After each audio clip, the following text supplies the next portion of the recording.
But anyways, we have a gentleman who's written a book. He's in the process. He's already written the second book. It's having some issues getting shipped, but he's here anyways tonight to talk about a hoax hidden in plain sight with the fake moon landing conspiracy. Randy Walsh, how you doing, my man? Good, I'm doing good. Nice to be here. Finally connected. Paul, Jesse, and Johnny. So yeah, happy to be here. Fantastic, man. So what started you on your journey to kind of write these two books? It's very interesting stuff. It's very impactful, honestly, because this is something on a very large scale of magnitude that it affects a whole society. And I know that we're going to get into that, but how did you get to the point where you are right now, my man? Yeah, so actually, very interesting story. And I was old enough actually watch Apollo 11 launch live in school. And, you know, I think I was in grade 4 or 5 or something at that time, and I remember the excitement around it. So, I mean, I grew up believing in the Apollo missions. It was, for me back then, it was an inspiring venture, to say the least. And, I mean, that in part led to my interest in aviation, right? So that I was able to pursue a career in that. But I think it happened about just over 20 years ago, maybe 25 years ago. I came in one night from work, and I just switched on the TV as I usually do. That's what you do back then. And it happened to be a documentary on the Apollo missions, and I wasn't really paying a lot of attention to it. And eventually I realized that they were talking about Apollo 13 because they were talking about the supposed accident that happened on the way to the moon.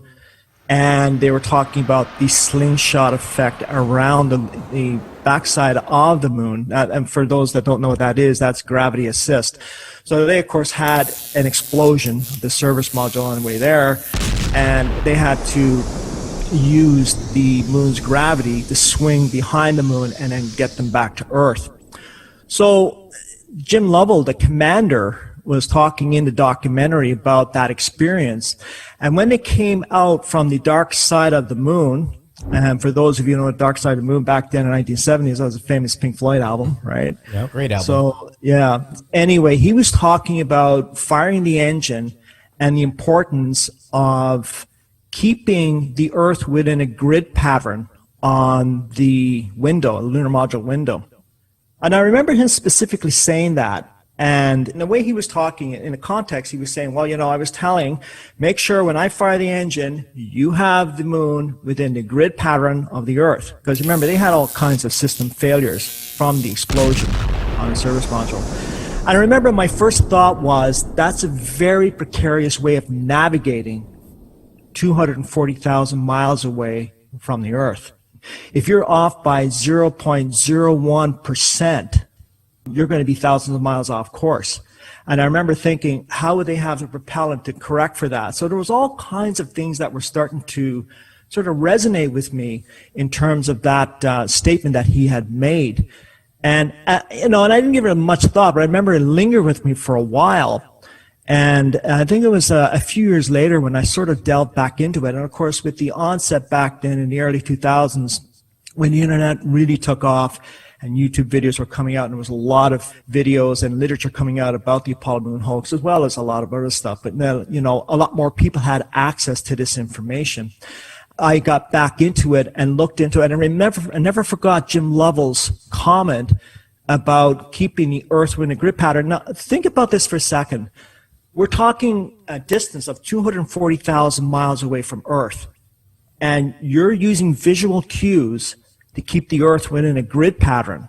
That's not going to work. You need precise navigation. And that's really what set me on my journey years later. And I think it was about 10 years ago when I really delved into this, and I started ordering books and NASA reports, and I really delved into it. And long story short, 5 years later, that's what led to my first book. Fantastic, man. There's a lot of questions that we got to get into. I don't know if you guys have any real quick off the bat.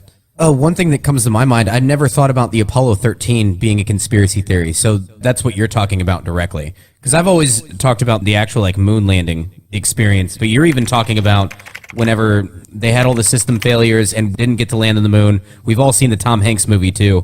That's probably my biggest reference to that, and I love Tom Hanks. But you're even saying that was faked as well, or a hoax.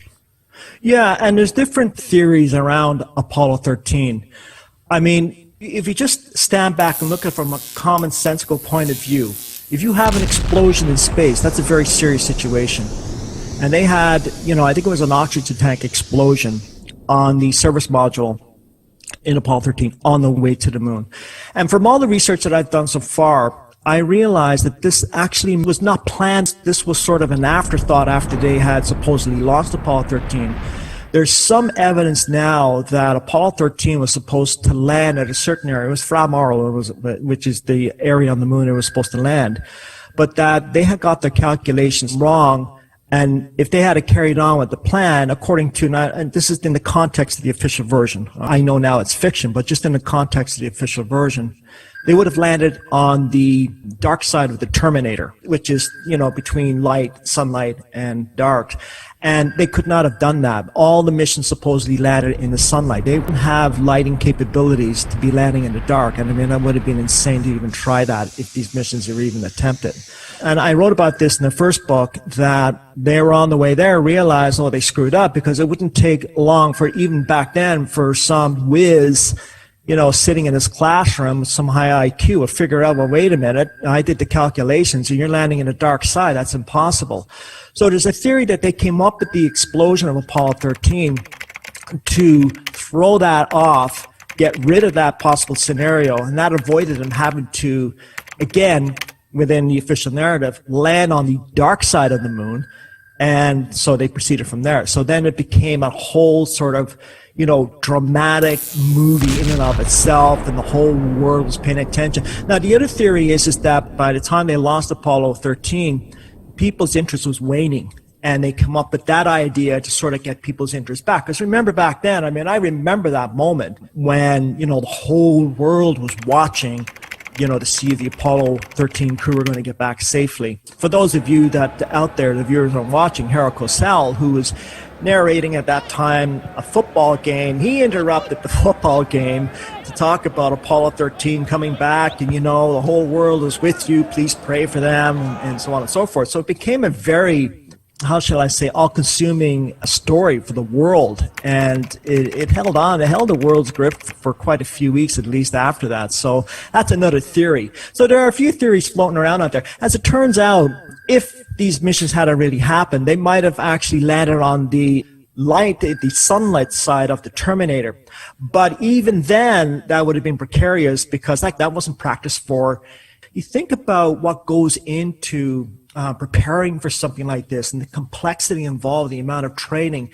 They have to plan for every contingency.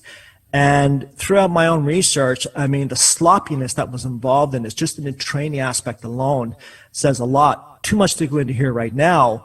But anyway, I just wanted to put that out there, that there was a couple of theories. So yes, Apollo 13 became part of the deception. Well, all of the Apollo missions were, but Apollo 13 became the sort of pivotal moment for the Apollo missions. And if you think about this, even though Apollo 13 was technically a failure because they didn't land on the moon, it was actually turned into a success because they brought the crew back safely. And that, of course, led to Ron Howard's movie, which came out in 1995.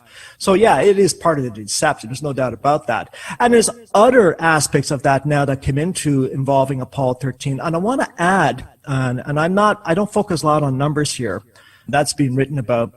But it's very interesting that the launch happened at 1300 hours, and that the explosion happened, depending on your position on the Earth, geographically speaking, at 1300 hours. So there's just a lot of 13s involved. And I just thought I'd throw that weird. out. I was going to say, I don't get into numerology a lot and stuff. That would interest Paul, though, for sure. He gets into that kind of stuff. And I don't either, but it is a matter of interest. And I know there's a lot of people out there that have an interest in that. So Apollo 13 has everything. That kind of brings me into my question about motive. We've talked about plenty of conspiracy theories and different things here on this podcast, and one of the big things is always motive. And I have said, as far as it goes, and not talking about Apollo 13 now, just talking about the actual moon landing in 69, about how there actually is a motive there. There was a reason, beat the Russians, moral support, all this different stuff. There was reasoning there. And you're talking about all the Apollo missions. So now, ignoring the moon landing and just talking about, for example, Apollo 13, what is the motive behind the conspiracy? What is the reasoning for, like, you talk about them getting more funding and stuff? Well, if they're not actually doing the missions, if these are quote unquote faked, What is the reason for the funding? What is the funding going towards? Just what is the motive to continue like you said, interest is waning. People did not care as much about NASA or the Apollo missions. But if it was all fake in the first place, what are they trying to achieve there? Well, I used to think, in the early days when researching this, that, it was kind of Russians versus Americans, and, it was this race to the moon. I now know that that's just nonsense. It goes deeper than that. It goes darker than that. This was not to, any concern on the part of the American hierarchy versus the Soviet hierarchy at that time, but it fits in with the deception that I also think was part of the Cold War. I mean, it's interesting to note, too, that the Russians, of course, in their space program to the moon, I think it was Luna 8, if I'm not mistaken, in 1968, they sent up a Russian craft to the moon and back, and they put some animals, including some tortoises. By the way, this particular Russian craft was capable of carrying, I believe, 2 cosmonauts. When that ship came back and they opened it up inside, they immediately canceled their manned space program. Now, there's all kinds of other official reasons as to why they did that, but that program itself was canceled. And then, of course, the rest is history in 1969 when the Americans went. But to answer your question, there isn't one clear-cut answer for that. It's about deception, yes. It's about maybe, funding, yes. It's about diverting those funds to black op projects, yes. I mean, there are a variety of reasons, but I think one of the main reasons was the psychological effect that it had on people. So I call it sort of mass programming on a huge scale. And not just for the United States, but for all of North America and all of the rest of the world as well.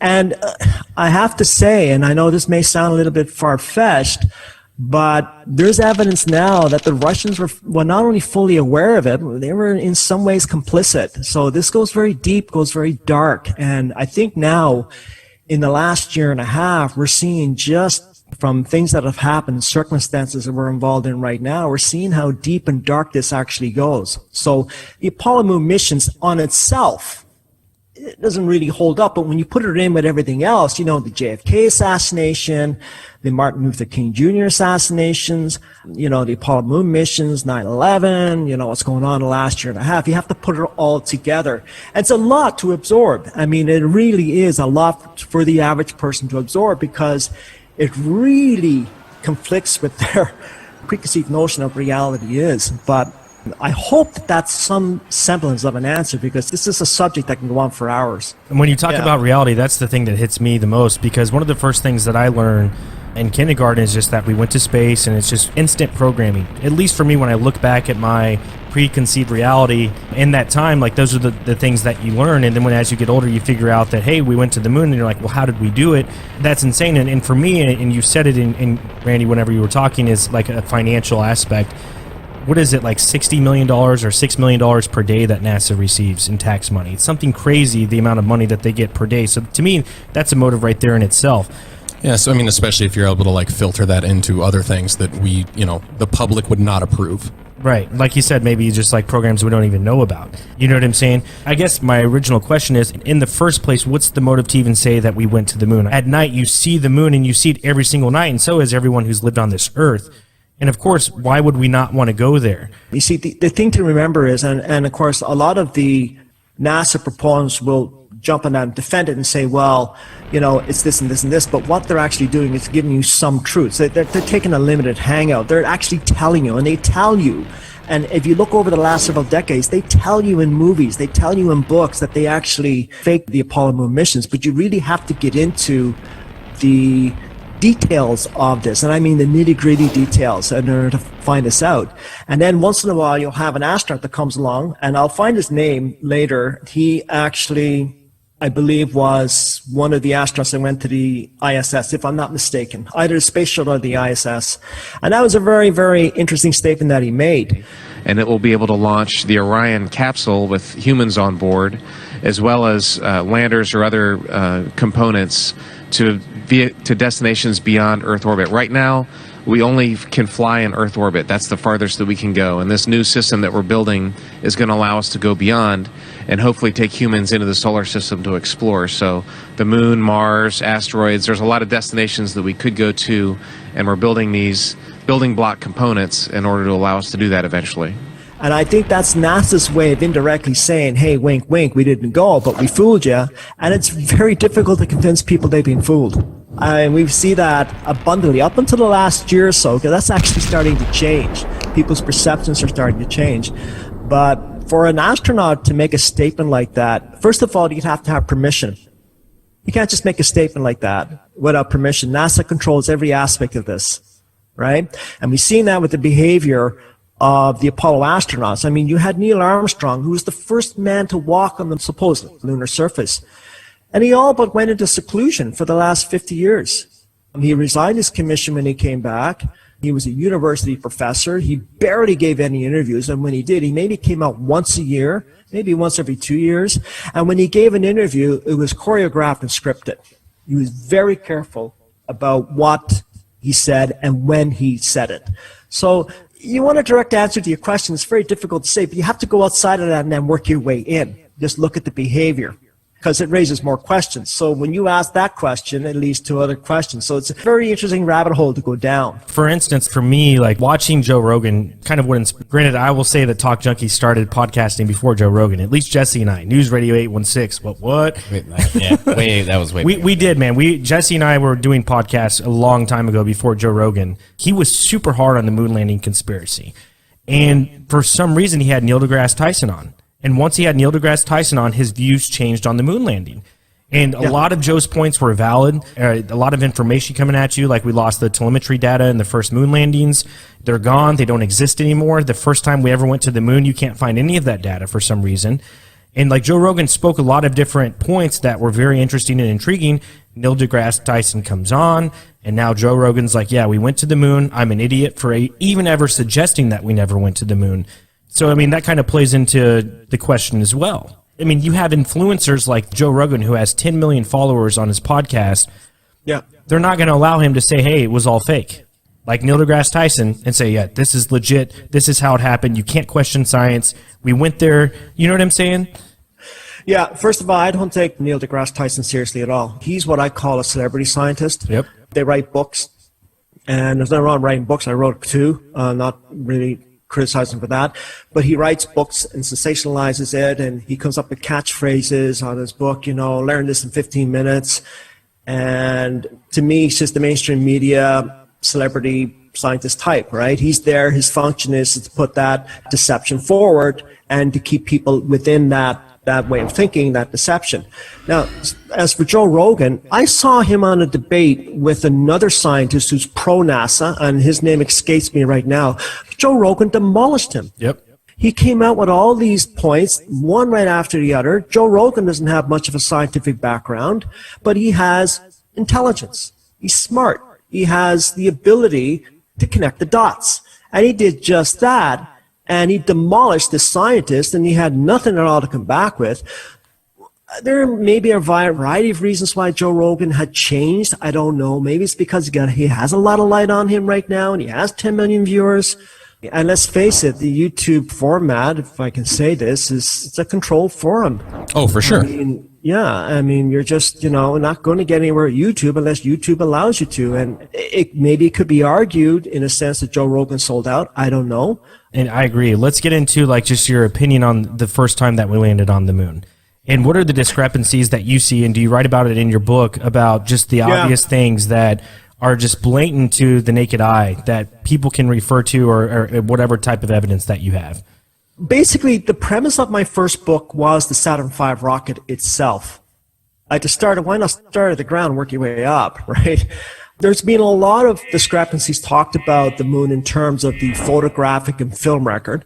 I don't go into that a lot in book one. I do touch on it a little bit in book two. And I actually wrote an appendix where I put some of the work of some other researchers I've been following in book 2, and I highlight their research because it is worth knowing about. The reason why I don't get into a lot of the photographic and film record is I just happen to believe it's a red herring, because NASA has an excuse for everything, and I think it's a trap.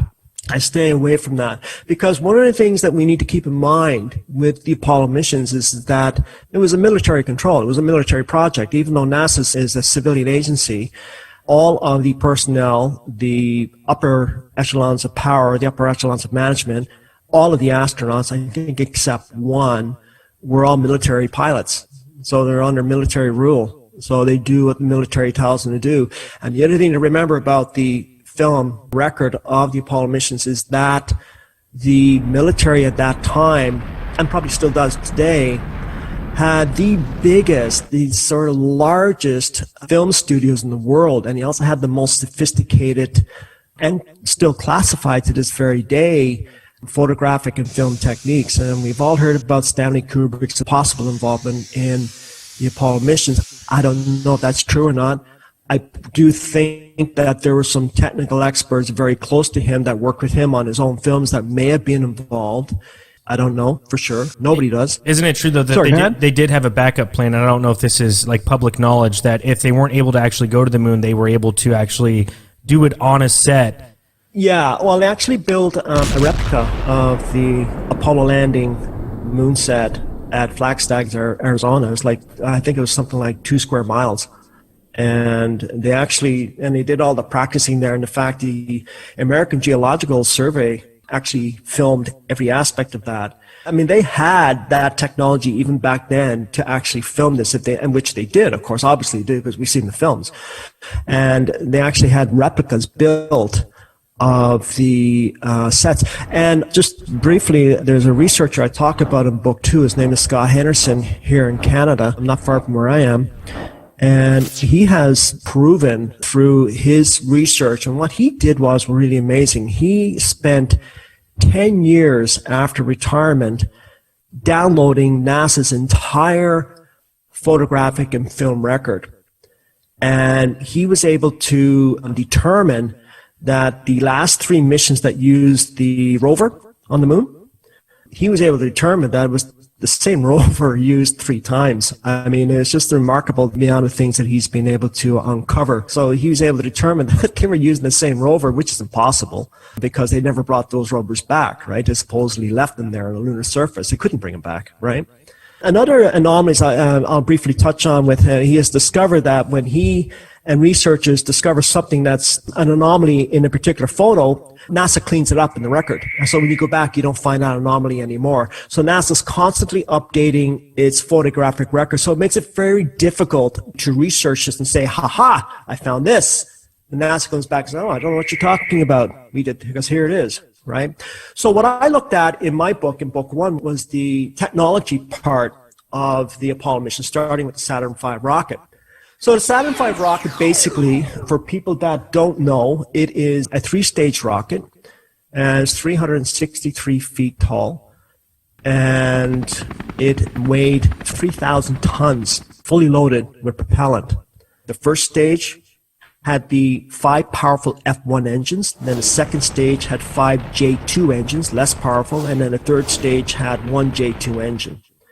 So it's the first stage of the Saturn V that I really concentrate on in the book, because the first stage has the all-powerful F1 engines. It's the F1 engines that were needed to lift the payload for a moon landing off the launch pad and basically propel it to a high enough altitude to then propel it further to get it into orbit.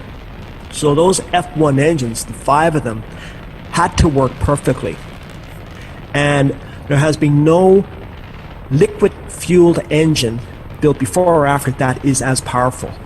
So the F1 engine is a real significant part of the Apollo program, because if they did not work and produce the amount of power the amount of thrust that was necessary, that voids the whole missions. They just don't work. There's actually 2 Saturn rockets. There was the Saturn 1B and there was the Saturn V. The Saturn V was the rocket that was used to send missions to the moon. The Saturn 1B, which is a smaller version of the Saturn rocket, was used for low Earth orbit. The Saturn 1 rocket had 2 stages. Its first stage used 8 H1 engines, which is a less powerful engine. Each one of those engines produced about 200 pounds of thrust. So you had a combined total of about 1 million pounds, just over 1 million pounds of thrust to lift the Saturn 1B off launch pad and then eventually into low Earth orbit. To put that in perspective, the Saturn V, again, which is used to send missions to the moon, each one of the F1 engines produced 1.5 million pounds of thrust. That's one engine for a combined thrust of 7.5 million pounds of thrust. It is the most powerful engine ever built, and it hasn't been done since. So this was really, really new technology. I mean, they were really pushing the limits with this F1 engine. They needed that amount of power to get the 46 to 50 ton payload into orbit, and the 40 to 50 ton payload included the Apollo command module, the service module, and the lunar module. Okay, so combined, it's about 50 tons. And you needed this amount of power, 7.5 million pounds of thrust, to lift that rocket, the Saturn V, off the launch pad to a high enough altitude where then it could be jettisoned, and then the second stage would kick over and then boost it into a higher orbit. So if there was any fault in any one of those F1 engines on launch, the mission was over. It didn't have the power. There was no room for error here. There was no margin of error. There was no room at all. And they were having major problems with the technology involved in making the F1 engines. So in any rocket, you have the propellant on top, then you have the fuel injector, and then you have the combustion chamber, and below the combustion chamber you have the throat area, which is the narrow part you see in the rocket nozzle, and then of course you have the nozzle out the end of the rocket. The fuel is pumped through the fuel injector into the combustion chamber, and where you have in the combustion chamber a controlled explosion. And the temperatures in that combustion chamber can reach up to 6,000 degrees Fahrenheit.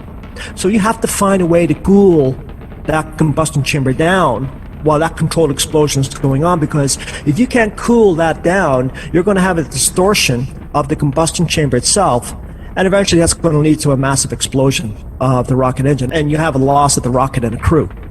So they were having major problems with the cooling system involved that was designed to keep those temperatures at a level, to stabilize those temperatures that didn't go beyond 5,000 degrees Fahrenheit.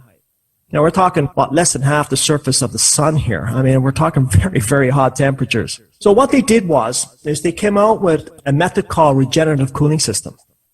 And what that is that they had designed in the F1 engines, just now around the combustion chamber part, hundreds of small, fine little tubes that went on the outside of the combustion chamber within the engine. So when the fuel was going through, 70% of the fuel was pushed directly through the tubes on the outside of the combustion chamber, and 30% of the fuel was pushed through the combustion chamber itself. The whole idea of that was the propellant that was going through the hundreds of tubes on the outside of the combustion chamber was designed to absorb some of the thermal energy from the combustion chamber to keep it at a stabilized temperature to prevent the rocket itself from exploding. These were failing. And because they were failing, they weren't getting the thrust output that they originally designed. And actually, in a lot of cases, in the static testing they did on the ground, they had explosions of these engines. So they were having real problems producing 1.5 million pounds of thrust. Now, they had 2 unmanned launches of the Saturn V before they sent up a crew. 2. And this is an important point, and I just want you to keep that point in mind. I'll go back to that in a second. The static testing that was done in the F1 engines over several years, actually, was about 70 hours total. That doesn't seem like a lot, but it actually seems adequate when you factor in that the life duration of the F1 engines in an actual launch is 2 minutes. Then the amount of static testing that was done seems okay. But now here's where it gets very interesting. There was only 2 unmanned launches of the Saturn V rocket using the F1 engines, of course, for a total of 4 minutes. before they put an actual crew on board. And in one of those launches, the second launches, they had a near catastrophic loss of the Saturn V. I mean, you can see it in the photos. It was burning massive amounts of kerosene. And the first stage of the Saturn V that was using the F1 engines used kerosene, along with liquid oxygen, right? It was one of the few engines that used kerosene. And it was burning massive amounts of kerosene, which meant that the regenerative cooling system was breaking down. If there had been a crew on board, and this was Apollo 6 I'm talking about, so you had Apollo 4, which is the first launch of the Saturn V, and Apollo 6 was the second launch of the Saturn V. Both were unmanned. If there had been a crew on board the Apollo 6 mission, the crew might have been killed. They would have at least aborted before they even reached low Earth orbit. So they were having serious problems with the F1 engines of the Saturn V. And here's where it gets even more interesting. They went from fixing the problems, supposedly fixing the problems of the F1 engines of the Saturn V, to 7 months later setting up the third Saturn V mission with a crew on board, not only to low Earth orbit, but to circumnavigate the moon. That was Apollo 8. They didn't land, they just went around the moon. Remember Apollo 8? And they supposedly did this in 7 months without, and I want to emphasize this, without any further testing of the F1 engines. And then that's recorded information. That's recorded information. I talk about that. I source that in my book. That is a fact. You look at aviation. Aviation, when you put a new plane out there, even though those planes have been tried and true and they're built on decades of technology, going back, decades, right to the Wright brothers. You have one, decade after, right? But they're built on that technology. So they still put those aircraft through hundreds of hours of testing, each aircraft. Now, I'm not suggesting for a second that NASA did the same thing, because the cost would be astronomical to do hundreds of hours of testing on the F1 engines in flight. But what I am arguing is that they should have at least did comparable testing to the static testing they did on the ground, and they didn't. And to further emphasize the point, I mentioned the Saturn 1B earlier. The Saturn 1B was a smaller version of the Saturn rocket. It had 14 variations of launches. The configuration was slightly different, but they basically had 14 variations of launches, unmanned launches, with its less powerful H1 engines before they put a crew on board for Apollo 7. The Saturn 1B was used in one Apollo mission, that was Apollo 7. That's verified. That's not disputed. When you put all of it together, you have 70 hours of testing of static testing of the F1 engines, and you have a total of 4 minutes of in-flight testing or testing of the F1 engines in actual conditions. And NASA says that it fixed all the problems with the F1 engines they were having in Apollo 6. That is documented without any further testing, and that they put a crew on board, and that the rest of those Apollo launches from Apollos 8, 9, 10, 11, 12, 13, 14, 15, 16, 17, and of course the last launch of Skylab worked perfectly. Smooth as butter. Not a problem. Real quick question. Do you even think that there were astronauts on the launch of that spaceship going to the moon? Like, did they fake that too? People even boarding it? I can't give a yes or no answer on that, but what I can do is say if there was one Apollo mission that was real, I would lean towards Apollo 7 because that used the Saturn 1B. Now, people say, well, Randy, I've seen the films of them floating around in space on the way to the moon and doing all kinds of things, of course. And I write about this in the second book. Yes, those films are out there. We've all seen them. But that can be duplicated. You know how they train astronauts anyway. You simulate in zero gravity. You can even simulate 1/6 gravity on the lunar surface, which I had recently found out.